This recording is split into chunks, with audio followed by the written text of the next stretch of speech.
तो गाइज आज की इस वीडियो के अंदर हम लोग जानने वाले हैं कि जो हरियाणा में ऑनलाइन रजिस्ट्री जो स्टार्ट हो चुकी है उसका जो रजिस्ट्री का जो फॉर्म है वो कैसे भरना है और उसके लिए क्या क्या डॉक्यूमेंट्स आपको चाहिए। आज की इस वीडियो के अंदर हम लोग स्टेप बाय स्टेप जानने वाले हैं। तो सबसे पहले क्या करना है, आपको कोई भी एक ब्राउजर ले लेना है। चाहे आप फोन पर भी कर सकते हैं, इसको लैपटॉप पर भी कर सकते हैं। ठीक है, प्रोसीजर सेम रहेगा। वीडियो थोड़ा लंबा हो सकता है बट आपको समझना जरूरी है कि आपको जो रजिस्ट्री है वो कैसी भरनी है। तो सबसे पहले आपको क्या करना है, कोई भी एक ब्राउजर ले लीजिए।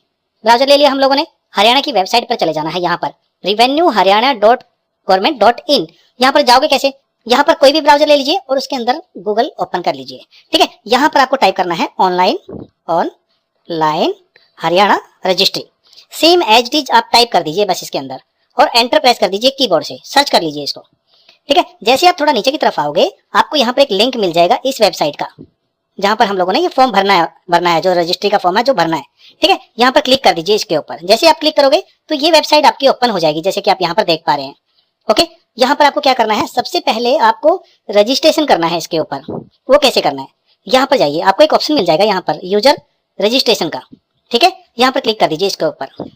जैसे हम लोगों ने यहाँ पर क्लिक किया तो ये पेज ओपन हो गया। अभी गाइज यहाँ पर आपको क्या करना है, यहाँ पर आपको कुछ जो डिटेल्स हैं फिल करनी है, भरनी है। यहाँ पर आपको याद रहे जो आप यहाँ पर डिटेल्स भर रहे हो वो आप कहीं पर लिख के भी रख सकते हैं। आप एक नोटपैड ले लीजिए, एक कॉपी ले लीजिए, पेन कॉपी ले लीजिए। जो जो डिटेल यहाँ पर भर रहे हो, यूजर नेम, ठीक है, वो आपको लिख के रखना है। उसकी जरूरत पड़ेगी जब आप लॉगिन करोगे इस वेबसाइट के ऊपर। ठीक है, तो कहने का मतलब ये है कि हम लोग एक साइन अप कर रहे हैं यहाँ पर इस वेबसाइट पर जाने के लिए। तो सबसे पहले आपको क्या करना है, यहाँ पर देखिए यूजर नेम आपको कौन सा लिखना है, आपका नाम जो आधार कार्ड पर आपका नाम है सेम एज इट इज आप यहाँ पर टाइप कर दीजिए। ठीक है, मान लो आपका नाम मैं कोई भी नाम दे देता हूँ यहाँ पर जो मेरा आधार कार्ड के ऊपर है। ठीक है, मैं अपना आधार कार्ड ओपन कर लेता हूँ और उसके अंदर मैं अपना जो यहाँ पर मेरे पास है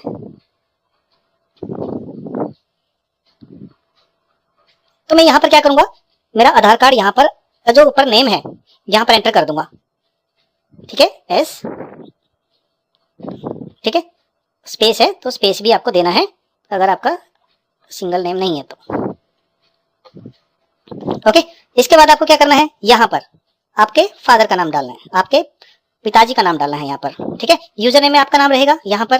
ठीक है, और यहाँ पर आपके फादर का नेम रहेगा, आपके पापा का नाम रहेगा यहाँ पर आपके पिताजी का नाम डाल दीजिए। ठीक है, सरनेम है तो सरनेम लगा दीजिए, अगर ओनली नेम है तो नेम लगा दीजिए। ठीक है, और यहाँ पर आप एंटर कर दीजिए आपका ईमेल एड्रेस। ईमेल एड्रेस कौन सा रहेगा, चाहे आप याहू पर या फिर जीमेल पर, जो भी आपका अकाउंट है यहाँ पर एंटर कर दीजिए। अगर आपके पास आईडी नहीं है जीमेल की, मैंने एक इसी वीडियो के अंदर एक लिंक दिया हुआ है कि ईमेल आईडी कैसे बनाते हैं, आप वो जाकर वीडियो देख लीजिए और उसके हिसाब से आपका एक ईमेल एड्रेस बना लीजिए नया। ठीक है, और यहाँ पर उसको एंटर कर दीजिए। तो मैं क्या करूंगा, यहाँ पर एक जो मेरा ईमेल एड्रेस है यहाँ पर डाल देता हूँ।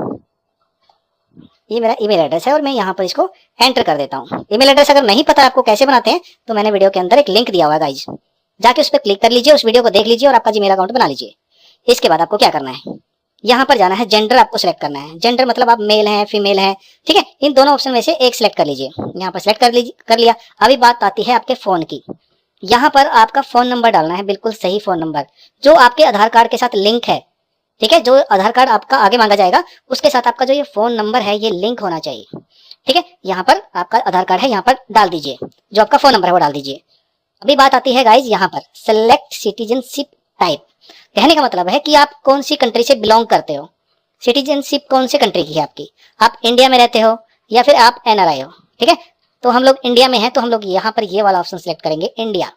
ठीक है, इसके बाद आपको क्या करना है, सिलेक्ट आईडी। ओके, यहाँ पर आपको सिलेक्ट आईडी सिलेक्ट करना है। कैसे करना है, यहाँ पर क्लिक कीजिए इसके ऊपर तो ये आपको कुछ ऑप्शंस मिल जाएंगे। यहाँ पर आधार कार्ड है, पासपोर्ट नंबर है, यहाँ पर सिलेक्ट कर लीजिए। जैसे मेरा आधार कार्ड है तो मैं क्या करूंगा, यहाँ पर आधार कार्ड है तो यहाँ पर क्लिक कर दूंगा तो आधार कार्ड की डिटेल मांगने लग जाएगा ये। अगर गाइज आपके पास यहाँ पर पासपोर्ट है, ठीक है, तो आप ये सिलेक्ट कर लीजिए और उसका डिटेल्स आपको डालना पड़ेगा। तो हम लोग क्या करेंगे, आधार कार्ड है तो हम लोग आधार कार्ड सिलेक्ट कर लेंगे। तो यहाँ पर मेरा आधार कार्ड ये मांग रहा है तो मैं क्या करूंगा, यहाँ पर आपको आधार कार्ड डालना है जो आपका आधार कार्ड है। ठीक है, यहाँ पर एंटर कर दीजिए आपका आधार कार्ड। इसके बाद आपको आईएफएससी कोड क्या होता है, बैंक की तरफ से, चाहे आपका एचडीएफसी बैंक हो या फिर एसबीआई बैंक हो या फिर आप कोई भी आपका बैंक है, उसका एक आईएफएससी कोड होता है। ये कोड आपको कहाँ मिलेगा, ये कोड मिल जाएगा आपको आपका जो बैंक होता है उसकी कॉपी होती है, उसके अंदर आपको आईएफएससी कोड मिल जाएगा। अगर गाइज आपको नहीं पता कि आईएफएससी कोड क्या है आपके बैंक का, तो इसके लिए भी मैंने एक वीडियो बना के रखी है, डिस्क्रिप्शन में जाकर उसका लिंक देख लीजिए, उसका आपको यहाँ पर डिटेल मिल जाएगा कि आईएफएससी कोड कैसे निकालते हैं। ठीक है, यहाँ पर आपको आईएफएससी कोड लिख देना है। इसके बाद आपको क्या करना है, बैंक नेम, किस बैंक में आपका खाता है, किस बैंक में आपका अकाउंट है, आपको यहाँ पर एंटर करना है उस बैंक का नेम। एसबीआई में है या फिर एचडीएफसी में है या फिर किसी भी बैंक में हो, सिर्फ यहाँ पर उसका नेम एंटर कर दीजिए। जैसे आप आईएफएससी कोड यहाँ पर डालोगे तो ऑटोमेटिकली ये यहाँ पर आपका बैंक का नेम आ जाएगा, किस ब्रांच में, कि कौन सी आपकी ब्रांच है, नरवाना है, जींद है या फिर रोहतक है या फिर कोई भी आपका हरियाणा में या फिर किसी भी स्टेट में आपका यहाँ पर बैंक है, तो उसका डिटेल आ जाएगा यहाँ पर। ओके, इसके बाद आपका बैंक अकाउंट नंबर, जो आपका बैंक अकाउंट नंबर है यहाँ पर एंटर करना है। बिल्कुल राइट आपका, आपके जो पासबुक है बैंक की कॉपी है उसके अंदर आपका बैंक अकाउंट नंबर मिल जाएगा, एंटर कर दीजिए इसके अंदर। ओके, इसके बाद यहाँ पर इस कंफर्म बैंक अकाउंट नंबर, जो यहाँ पर डाला है बैंक अकाउंट नंबर सेम यहाँ पर एक बार वापस से एंटर कर दीजिए। ओके, और यहाँ पर आपको एंटर कैप्चा, कैप्चा कौन सा, ये जो लिखा हुआ है यहाँ राइट में कैप्चा, जस्ट इसके नीचे जे, स्मॉल में है तो स्मॉल में डाल दीजिए, कैप्स में है तो कैप्स में डाल दीजिए, बड़े लेटर में है बड़े में डाल दीजिए। ठीक है, यहाँ पर B4। इसके बाद आपको क्या करना है, इसके बाद गाइज आपको यहाँ पर जो ये चेकबॉक्स है यहाँ पर ये वाला, इसको चेक कर लीजिए। सारी डिटेल्स आपको डाल लेनी है यहाँ पर, याद रहे जो आप डिटेल डाल रहे हो यहाँ पर आपको याद होनी चाहिए। यहाँ पर ये यूजर नेम जो भी डाल रहे हो, ठीक है, तो यहाँ पर सारी की सारी इन्फॉर्मेशन आपको याद होनी चाहिए। लगे तो इसका एक फोटो ले लीजिए, स्नैप ले लीजिए, ताकि आपको भविष्य में जब भी इनकी जरूरत पड़े आप यहाँ से जो डिटेल्स है आपकी मैच कर पाओ, और जो लॉगिन करेंगे हम लोग यहाँ से वो जो डिटेल्स हैं उनका यूज कर पाए। लगे तो आपके फोन से एक बार इसका फोटो ले लीजिए। ठीक है, यहाँ पर सारी डिटेल्स डालने के बाद तो हम लोग क्या करेंगे, सारी डिटेल्स हम लोगों ने डाल दिया यहाँ पर। इसके बाद आपको सबमिट बटन दिखेगा। ठीक है, सबमिट बटन पर आपको क्या करना है, क्लिक करना है। क्लिक करते ही गाइज आपके सामने एक पेज आ जाएगा, यहाँ पर हम लोग क्या करेंगे, सबमिट कर देंगे। तो हमारा जो रजिस्ट्रेशन है, यूजर रजिस्ट्रेशन, वो कंप्लीट हो जाएगा। ठीक है, तो हमारा ये यूजर नेम रहेगा जो हम लोगों ने अभी लिया है, ये याद रखना है, आपको लिख के रखना है। ये मैं बार बार क्यों बोल रहा हूँ आपको, क्योंकि कई लोग भूल जाते हैं। आपका जो यूजर नेम है वो आपको याद रहना चाहिए, कहीं पर लिख के रख लीजिए, इसको बहुत जरूरत पड़ती है इसकी। यहाँ पर हम लोगों ने यूजर नेम हमारा दे दिया है। ठीक है, आपका यूजर नेम कुछ भी रहे, जो भी आपका नेम है यहाँ पर रहेगा, वो आपका यूजर नेम रहेगा। ठीक है, तो हम लोग क्या करेंगे, सबमिट बटन पर क्लिक करेंगे। सबमिट बटन पर जैसे ही क्लिक किया तो एक नया पेज ओपन हो जाएगा, जहां पर आपका रजिस्ट्रेशन कंप्लीट हो जाएगा। ठीक है, जैसे ही आपका रजिस्ट्रेशन कंप्लीट हो जाए, लॉगिन, आपको दो ऑप्शन मिलेंगे, ऑफिसर लॉगिन और सिटीजन लॉगिन। तो आपको क्या करना है, यहाँ पर सिटीजन लॉगिन पर क्लिक करना है, ऑफिसर लॉगिन पर नहीं करना है, क्योंकि ये जो हरियाणा सरकार के जो गवर्नमेंट एम्प्लॉय हैं उनके लिए है। आपको सिर्फ यही यहाँ पर सिटीजन लॉगिन वाले बटन पर क्लिक करना है। जैसे आप क्लिक करोगे तो ये पेज ओपन होगा गाइज। यहाँ पर जो आपका फोन नंबर है, जो आपने वहां पर फोन नंबर दिया था, ठीक है, यहाँ पर जो फोन नंबर दिया था आपने, यहाँ पर उसको एंटर करना है आपको। और आपको CMM जो ये है, कैप्चा बोलते हैं इसको। ठीक है, यहाँ पर CMNN, same as it is आपको टाइप करना है और सेंड OTP पर क्लिक करना है। ठीक है, जैसे आप सेंड OTP पर क्लिक करोगे तो आपके फोन के ऊपर एक जो कोड है वो चला जाएगा, OTP चला जाएगा। जैसे आपके पास OTP आ जाएगा तो आप उसको OTP को नेक्स्ट वाले पेज आएगा, इसके बाद उस पर एंटर करके लॉगिन कर लेना है आपको। लॉगिन करने के बाद आपको क्या करना है, तो जैसे ही आपने लॉगिन कर लिया, ठीक है, लॉगिन करने के बाद ये पेज आपके सामने ओपन हो जाएगा, कुछ ऐसा पेज आपके सामने आ जाएगा। ठीक है, तो आपको यहाँ पर देखिए डिड रजिस्ट्रेशन, यहाँ पर ये ऑप्शन मिलेगा आपको। प्रोफाइल आपका पेज हो गया, जो प्रोफाइल आपने जो भी बनाया है, यहाँ पर डिड रजिस्ट्रेशन हो गया। यहाँ पर आपको क्या करना है, क्लिक करना है इसके ऊपर। जैसे आप क्लिक करोगे यहाँ पर ये टैब दिखेगा आपको, क्रिएट न्यू डिड, यहाँ पर क्लिक कर दीजिएगा इसके ऊपर, ये वाली लिंक के ऊपर। जैसे आप यहाँ पर क्लिक करोगे, यहाँ पर जो ये डिटेल्स है आपको फिल कर लेना है, सबकी सभी एंटर कर लेना है। इसके बाद आपको क्या करना है, नेक्स्ट बटन पर क्लिक करना है। जैसे ही आप नेक्स्ट बटन पर क्लिक करते हो तो गाइज यहाँ पर आपको ये पेज आ जाएगा आपके सामने। यहाँ पर जो जो आपने डिटेल्स भरी है उसका डिटेल्स आपको यहाँ पर दिख जाएगा, ओनर का डिटेल्स आपको यहाँ पर दिख जाएगा, और जो आपने जो जो डिटेल्स यहाँ पर फिल की हैं उसका सारा विश्लेषण, सारा का सारा डिटेल्स यहाँ पर आपको दिख जाएगा। ओके, तो इसके बाद आपको क्या करना है, थोड़ा नीचे की तरफ आना है। तो बस यहाँ पर आपको क्या करना है, यहाँ पर आपको सारी डिटेल्स है जो फिल कर देनी है, भर देनी है। आपका डिस्ट्रिक्ट कौन सा है, आपका तहसील कौन सा है, आपका जो विलेज कौन सा है, और आपका जो पंचायत है वो कौन सी है, यहाँ पर सारी की सारी एंट्री आपको डाल देनी है। ठीक है, आपके पास रहेगी ये डिटेल्स वगैरह, तो आप यहाँ पर फिल कर लीजिए इनको। इसके बाद आपको क्या करना है, थोड़ा नीचे की तरफ आना है आपको, तो यहाँ पर सबमिट बटन दिखेगा आपको। जैसे आपकी यहाँ पर सारी डिटेल्स भर जाएंगी, आपको कंप्लीट डिटेल्स भरना है यहाँ पर, और यहाँ पर सबमिट बटन पर आपको कर देना है क्लिक। इसके बाद गाइज आपको क्या करना है, थोड़ा नीचे की तरफ आना है, और यहाँ पर आपको एक ऑप्शन मिल जाएगा लास्ट के अंदर, सबसे लास्ट में, सेव का। तो यहाँ पर सेव कर दीजिए, सेव बटन पर क्लिक कर दीजिए।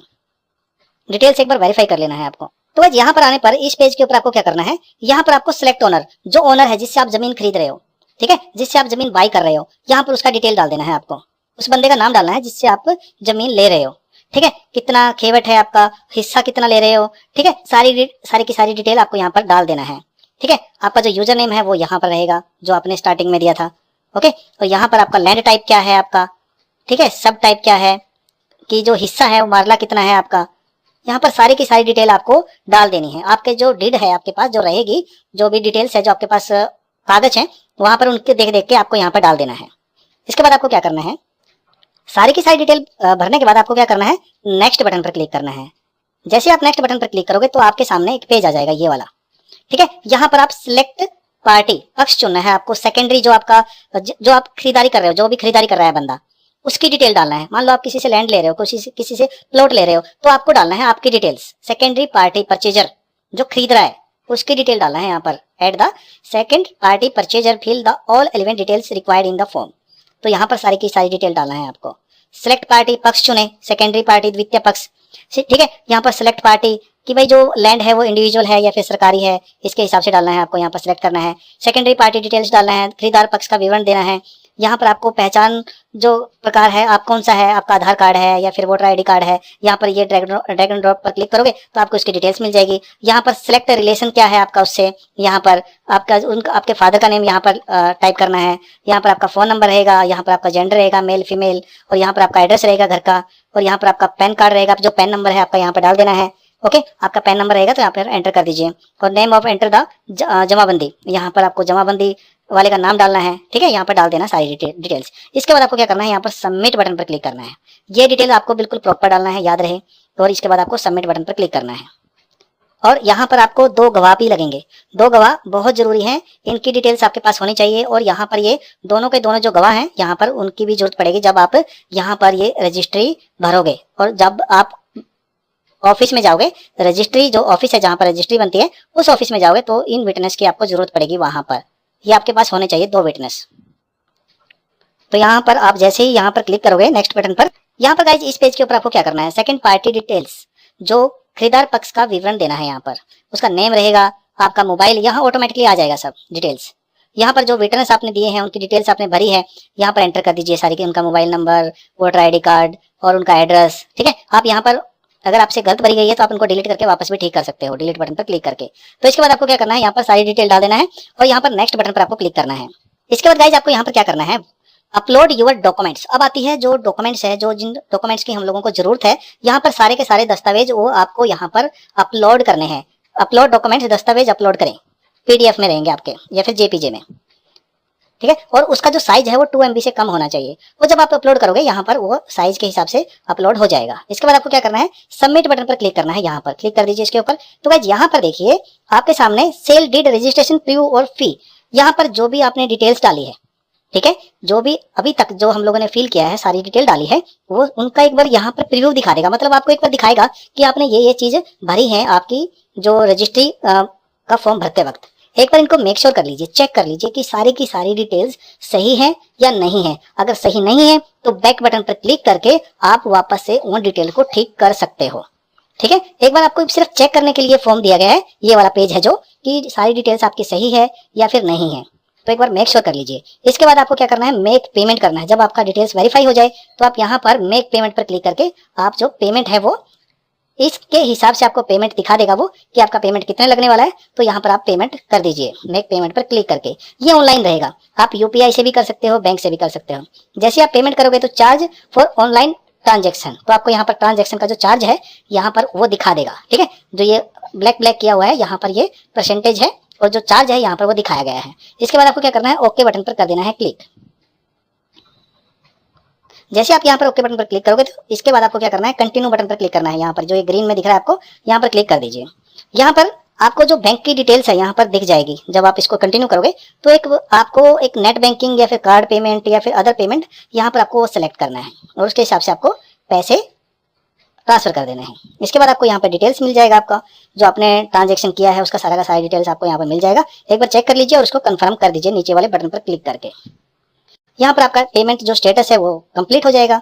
ओके, पेमेंट सक्सेस यहाँ पर। इसके बाद आपको क्या करना है, यहाँ पर पेमेंट डिटेल्स आपका जो जो आपने दिया है यहाँ पर उसका विवरण आपको दिख जाएगा, भुगतान का विवरण। ठीक है, इसके बाद आपको क्या करना है, सबमिट बटन पर क्लिक कर लेना है। आपका बैंक दिख जाएगा, आपका यहाँ पर जो आपने पेमेंट किया है यूपीआई से किया है, कैसे किया है, कार्ड से किया है, यहाँ पर आपको ट्रांजैक्शन नंबर दिखेगा आपका। ठीक है, यहाँ का बैंक नंबर दिखेगा, जो बैंक है जो आपका नेम है उसको वो दिख जाएगा, कि किस स्टेट में आपने पेमेंट किया था यहाँ पर दिखेगा। तो गाइस यहाँ पर आपकी सारी डिटेल्स आपको दिख जाएगी। ठीक है, इसके बाद आपको क्या करना है, सबमिट बटन पर करना है क्लिक। जैसे आप सबमिट बटन पर क्लिक करोगे तो आपके सामने डिड रजिस्ट्रेशन यहाँ पर ऐसा पेज आ जाएगा। तो क्या होगा, जैसे आप सबमिट कर दिए, आपने पैसे वगैरह सब कुछ ट्रांसफर कर दिए, तो गाइस ये जो एप्लीकेशन है आपकी, जो रजिस्ट्री की एप्लीकेशन है, वो सीधी चली जाएगी सीआरओ के पास। ठीक है, सीआरओ क्या करेगा, यहाँ पर सेंड टू सीआरओ आ जाएगा लिखा हुआ। सीआरओ क्या करेगा, उस पर एक्शन लेगा। एक्शन क्या लेगा कि जो आपने एप्लीकेशन दी है रजिस्ट्री की वो प्रॉपर है या नहीं है, जो जो आपने डिटेल्स डाली हैं वो सब वैलिड है या नहीं है, सब सही है या गलत है, उनको चेक कर लेगा सीआरओ। और उसके बाद आपको क्या करना है, अगर सीआरओ को सब कुछ चीजें अच्छी लगी, उसकी मतलब अच्छी कहने का मतलब ये है कि सभी की सभी चीजें अगर ठीक है, उसके अंदर आपने जो डिटेल्स दी है, जो भी दस्तावेज दिए हैं वो सभी के सभी सही है, तो क्या करेगा सीआरओ, उनको चेक करेगा। सीआरओ चेक करने के बाद क्या होगा, यहाँ पर स्टेटस चेंज हो जाएगा। इस पेज पर आओगे जब, स्टेटस चेंज हो जाएगा, ये ऑटोमेटिकली आपके पास एक ओटीपी आ जाएगा, आपको पता लग जाएगा कि मेरा जो सीआरओ ने मेरा जो रिक्वेस्ट था, जो रजिस्ट्री थी वो आगे प्रोसेस में डाल दी है। डिड रजिस्ट्रेशन पर आने के बाद आपको अप्रूव्ड बाय सीआरओ या फिर डिनाई बाय सीआरओ कुछ ऐसा मिल जाएगा आपको। ठीक है, स्टेटस के अंदर यहाँ पर ये टोकन नंबर मिलेगा आपको, और यहाँ पर लोकेशन नेम, सभी की सभी डिटेल्स आपको मिल जाएगी। यहाँ पर ऐड पेमेंट, जो पेमेंट आपको करना है, पेमेंट कौन सा करना है, यहाँ पर हम लोगों ने जो टोकन नंबर होता है, जो हम लोगों को रजिस्ट्री जो लैंड है, जो भी प्लॉट है, उसके हिसाब से जो हम लोगों को पे करना होता है, हम लोग यहाँ पर ऐड पेमेंट पर क्लिक करके उसको पे करेंगे। ठीक है, यहाँ पर क्या करना है, आपको ऐड पेमेंट वाले बटन पर करना है क्लिक। यहाँ पर गाइज आपको एक ऑप्शन मिल जाएगा, अपॉइंटमेंट फ्रॉम समय निर्धारण फॉर्म। इसका मतलब ये है कि यहाँ पर सब आपने सीआरओ ने आपको अप्रूव कर दिया है। इसके बाद आपको गाइज यहाँ पर ये स्टैंप ड्यूटी देना रहता है। ठीक है, यहाँ पर आप स्टैंप ड्यूटी दे दोगे, और यहाँ पर ऐड स्टैंप नंबर, जो आपका स्टैंप नंबर रहेगा, ये यहाँ पर कंप्लीट कर दिया, ऑनलाइन आपने ट्रांजेक्शन कर दिया, यहाँ पर जो आपका स्टैंप है, नंबर है, यहाँ पर आपको वो दिख जाएगा जैसे आप यहाँ पर ये पेमेंट करोगे। और यहाँ पर अपॉइंटमेंट ले लोगे सीआरओ से, यहाँ पर क्लिक करोगे। यहाँ पर गाइज आप जैसे ही स्टैंप डिटेल्स डालोगे आपकी, यहाँ पर हम लोगों ने क्या किया था, एक स्टैंप डिटेल्स पर हम लोगों ने ट्रांसफर किया था, जो हम लोगों को एक स्टैंप नंबर मिला था, हम लोग क्या करेंगे, स्टैंप नंबर दर्ज करेंगे। यहाँ पर मान लो ABCD जो भी है, यहाँ पर एंटर कर देंगे, जो हमारे पास आएगा स्टैंप नंबर पेमेंट देने के बाद। यहाँ पर ओटीपी डालना है। ओटीपी क्या रहेगा, जो आपका फोन है उसके ऊपर एक ओटीपी आ जाएगा, आपको वो एंटर कर देना है। इसके बाद आपको क्या करना है, क्लोज बंद करना है इसको। तो गाइस इसके बाद आप यहाँ पर इस पेज पर आ जाओगे। इस पेज पर आने के बाद आपको यहाँ पर अपॉइंटमेंट फिक्स करना होता है, जो जहां पर आपका रजिस्टर जो ऑफिस है वहां पर जाने के लिए। ठीक है, एक बार आपको वहां पर जाना पड़ता है आपके बायोमेट्रिक्स और फोटो के लिए। तो अपॉइंटमेंट यहाँ पर आपको कौन सी डेट की चाहिए, यहाँ पर अगर अवेलेबल है तो उसको सिलेक्ट कर लीजिए, कोई भी एक अपॉइंटमेंट। मान लो 10 से लेकर आपको 11 बजे के बीच में आपको चाहिए और यहाँ पर अवेलेबल है, तो आप यहाँ पर ये वाला सिलेक्ट करेंगे। ठीक है, अगर आपको 2 बजे से लेकर 3 बजे तक चाहिए तो आप ये वाला सिलेक्ट करेंगे। तो इसके हिसाब से आप यहाँ पर एक स्लॉट ले लीजिए। जैसे आप यहाँ पर क्लिक करोगे तो आपका यहाँ पर स्लॉट आ जाएगा, और यहाँ पर आपकी डेट आ जाएगी, जो भी अपॉइंटमेंट की डेट है यहाँ पर आ जाएगी। ठीक है, इसके बाद आपको क्या करना है, सबमिट बटन पर क्लिक करना है। सबमिट बटन पर जैसे ही क्लिक करोगे तो गाइस आपके सामने यहाँ पर ये पेज आ जाएगा डिड रजिस्ट्रेशन का। यहाँ पर आपका जो पेमेंट है वो कंप्लीट हो चुका है स्टेटस। ठीक है, और यहाँ पर जो आपकी अपॉइंटमेंट स्लिप है, इसको यहाँ से क्लिक करके डाउनलोड कर लीजिए, या PDF में प्रिंट और एक्सेल में भी ले सकते हो। यहाँ पर क्लिक करोगे तो आपका जो अपॉइंटमेंट स्लिप है यहाँ पर उसका प्रिंट आउट निकलवा लेना है, जब भी आप बैंक उसमें ऑफिस में जाओगे जब। ठीक है, फोटो बायोमेट्रिक्स के लिए और फोटो के लिए। यहाँ पर आपका ओनर, जो मतलब जो जमीन बेच रहा है और जो जमीन ले रहा है, उस दोनों की जरूरत पड़ेगी जब आप यहाँ पर इस अपॉइंटमेंट मतलब जो भी एक टाइम ले लोगे ऑफिस वालों से कि हम लोग इस दिन आएंगे और इस दिन आपका स्लॉट है, तो हम लोग यहाँ पर आ जाएंगे और हमारा जो रजिस्ट्री है वो बन जाए। तो आपको क्या करना है, यहाँ पर अपॉइंटमेंट ले लेना है, यहाँ पर ये स्लिप डाउनलोड जरूर कर लेना है आपको। इसके बाद आपको क्या करना है, रजिस्ट्री वगैरह के लिए आपको यहाँ पर ये स्लिप डाउनलोड करके रखना है। जब जाओगे तो इसकी जरूरत पड़ेगी ऑफिस के अंदर जाने के बाद, वो आपसे चेक करवाएंगे कि आपका जो स्लिप है वो दिखा दीजिए। तो आपको क्या करना है, वो स्लिप दिखाना है। तो भाई यहाँ पर आपको क्या करना है, चैनल को सब्सक्राइब करके रखना है, ताकि कोई भी अगर इन्फॉर्मेशन आती है मेरे को इससे रिलेटेड या कुछ नया अपडेट आता है, मैं वो आप तक पहुंचा सकूं। तो चैनल को सब्सक्राइब जरूर कर लो अभी। ठीक है, कोई भी डिटेल आपसे मिस ना हो, और अगर कुछ भी मेरे को लगा तो मैं इसके लिए एक नया वीडियो बना दूंगा, ताकि आपको कोई प्रॉब्लम ना आए। ओके, अगर इसमें मेरे से कुछ मिस हो जाता है तो मैं अगली वीडियो में उसको कवर कर दूंगा। इसके बाद आपको क्या करना है, यहाँ पर ये कंप्लीट होने के बाद यहाँ पर गाइज आपको कुछ बातों का ध्यान रखना है। जब आप रजिस्टर ऑफिस जाओगे, जाने से पहले आपके पास क्या क्या चीजें होनी चाहिए। आपको टाइम पर पहुंचना है। अगर आपने 10 से लेकर 11 बजे तक का टाइम दिया है तो आपको 10 मिनट पहले, 15 मिनट पहले पहुंचना है उधर। ये नहीं कि आप पहुंचोगे, आपने 10 से लेकर 11 बजे तक का टाइम दिया है और आप पहुंचोगे 12 बजे, तो उस टाइम आपका अपॉइंटमेंट कैंसिल हो जाएगा। ठीक है, तो आपको याद रखना है, आपको टाइम पर पहुंचना है। कहने का मतलब ये है कि आपको सारे डॉक्यूमेंट्स लेके चलने हैं। ओरिजिनल आपका पैन कार्ड रहेगा, ठीक है, ओरिजिनल आपका आधार कार्ड रहेगा, ओरिजिनल आपका जो बैंक की स्टेटमेंट है, बैंक कॉपी है, वो भी लेके जाइए, क्योंकि कई बार जरूरत पड़ सकती है, वो मांग लेते हैं। ओके, तो ये 3 चीजें आपको बहुत जरूरी हैं। और जो आपने परचेज किया है, जमीन ली है, उसके भी सारे के सारे डॉक्यूमेंट्स आपके पास होने चाहिए। सामने वाले की जो भी रजिस्ट्री है, जो भी है, आपका जो आईडी है, उसका जो जमीन आईडी है, वो सारी की सारी आपके पास होनी चाहिए। सारे के सारे डॉक्यूमेंट्स जो भी जरूरी है वो आपके पास होने चाहिए। आपके पास आपके जो फोटोज हैं, जो पासपोर्ट साइज फोटो हैं, वो भी रख लीजिए। कई बार वो मांग लेते हैं कि भाई हम आपका पासपोर्ट साइज फोटो दो। तो ये सारी चीजें आपको क्या करना है, मेक श्योर करना है आपके पास होनी चाहिए। तो आई होप कि आप समझ गए होगे कि कैसे आपको रजिस्ट्री पर जो जमीन की रजिस्ट्री है वो कैसे भरना है फॉर्म उसका। अगर गाइज मेरे पास कुछ और डिटेल्स आती हैं रजिस्ट्री से रिलेटेड, तो मैं उसका एक नया वीडियो बनाऊंगा और मैं आपको बता दूंगा कि यहाँ पर कुछ चेंज हो चुका है या फिर क्या होने वाला है। तो सारी डिटेल्स आपको यहाँ पर इस चैनल पर मिल जाएंगी। चैनल को सब्सक्राइब करके रखना, ताकि जो भी मेरे पास कोई भी डिटेल आए मैं उसको आप तक पहुंचा सकूं। अगर गाइज आपको ये मेरा वीडियो अच्छा हेल्पफुल लगा और इससे आपको कुछ मदद मिला, please subscribe my channel, video को लाइक करना, शेयर करना, बेल आइकन दबाना ना भूलिएगा, ताकि जब भी मैं कोई वीडियो यूट्यूब पर अपलोड करूँ उसका नोटिफिकेशन आप तक पहुंच जाए। Thank you so much.